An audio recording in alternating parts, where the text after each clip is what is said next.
They moved into my house while I was still alive. My own son and his wife, smiling as they unpacked their suitcases, telling me it was for my safety. They took my bedroom, threw away my food, and called it love. And when they thought I was too old to fight back, they sent me away, to a place where the days felt like a slow death.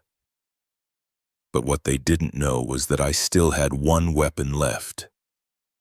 My name was still on the deed. At 72, I had nothing left to lose and everything to reclaim.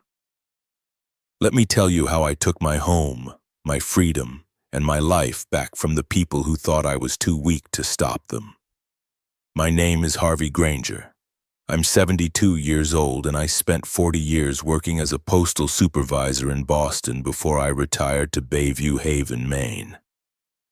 My wife Elaine and I bought our 2-story home by the bay back in the 80s, dreaming we'd grow old there together.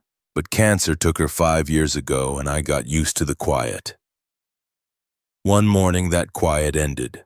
My son Martin and his wife Linda showed up unannounced.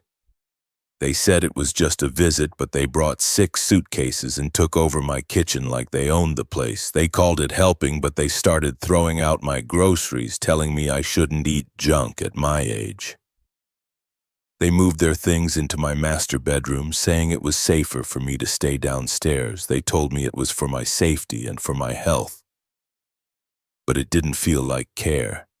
It felt like I was becoming a guest in the house Elaine and I built with our dreams. I tried to speak up, but every time they told me it was for my own good, and then one day they brought someone else into my house without even asking me.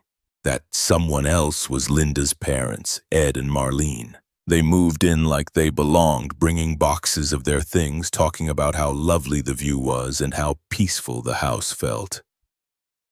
I watched strangers settle into my living room while I sat in the corner with a cup of coffee, wondering when I became invisible. Martin and Linda started saying the house was too big for me, that I couldn't handle the stairs, that it would be safer for everyone if I moved to a nice place where I could get the care I needed. I told them I was fine, that I had lived there for over 30 years and I wasn't leaving. But they pushed harder. They said they were worried I might fall. They told me I was forgetting things. One morning, Martin came to me with a brochure for Willow Pines Retirement Center. He said it was the best option, that it would only be for a little while and I would be safe. I tried to stand my ground, but I saw the determination in his eyes and the impatience in Linda's. They had already decided. I packed a small bag while Linda hovered over me, telling me it was for the best. As Martin drove me away from my own home, I looked back at the house by the bay, wondering if I would ever see it again.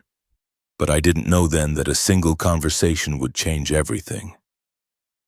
Willow Pines wasn't what they promised. They called it a retirement community, but it felt like a waiting room for the end. The halls smelled like bleach and old coffee. Meals were bland and the days stretched on, empty and quiet. I missed waking up to the sound of the bay and the creak of the old floors in my home. Then one afternoon in the common room, I heard a familiar voice call my name. It was Walter Jennings, an old friend from my postal days. He was thinner now, slower, but his eyes still had that spark. We spent hours catching up, talking about the past, and I told him about Martin, Linda, and how I ended up here. Walter leaned in close and said, "Harvey, is that house still in your name?" I nodded, confused. "Then why are you here and they're living there?" Those words lit a fire in me I hadn't felt in years. Walter's nephew, Caleb, worked in real estate, and Walter said he could help me. That night, I lay in my small bed, clutching an old photo of Elaine and me on our porch. And for the first time in weeks, I felt hope. Maybe I wasn't done yet. Maybe I could take back what they stole. I decided that tomorrow I would find Caleb. And that's when everything started to change. The next morning, I met Caleb in the small garden behind willow pines. He was young, sharp, and spoke with the confidence of someone who had seen every trick in the book. Walter had told him everything, and Caleb didn't waste time. "Harvey," he said, "as long as your name is on the deed, you have every right to sell that house. Let's take it back." My heart raced as Caleb explained the plan. We would list the house quietly with no address, only the neighborhood and description. He would arrange day trips for me, and during those trips I would meet potential buyers. No one at Willow Pines needed to know. And that's how I met Douglas Hartwell. He was different, calm, kind, and he looked me in the eye. He loved the bay as much as I did and promised to build me a small guest house on the property where I could live for the rest of my days. We shook hands, and for the first time in a long while, I felt like I was standing on my own feet again. The paperwork was ready, and the deal was set to close just before Linda's father's birthday party at my house. Caleb and Douglas suggested it would be the perfect time to let them know, in front of everyone, that the house was no longer theirs to claim. And as I put on my best suit that morning, I knew there was no turning back.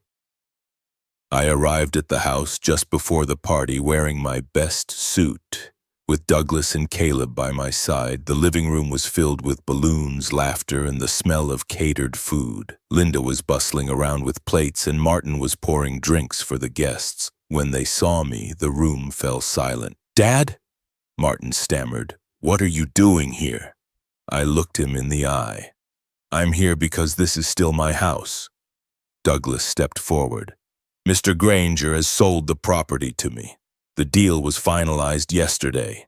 Linda dropped the plate she was holding, and it shattered on the floor. Martin's face turned red, then pale. "You can't do this!" he shouted. "We live here!" I stood calmly, hands steady for the first time in a long while. "No, Martin, you lived here. You took my home while I was still alive, and you left me to rot in Willow Pines. I'm taking it back." Guests looked on in stunned silence as Martin and Linda realized the truth. Douglas explained they had 30 days to vacate. Their plans, their comfort, and their control all gone in a moment. As I stepped out of the house, the breeze from the bay hit my face, and I felt alive again. I didn't know exactly what the future held, but for the first time in years, it was finally mine to decide. And I was ready for whatever came next. Standing by the bay, I realized freedom doesn't come with age. It comes with courage. At 72, I reclaimed my life, my dignity, and my right to live on my own terms. My family thought I was too old to fight back. But they forgot one thing. I'm still here.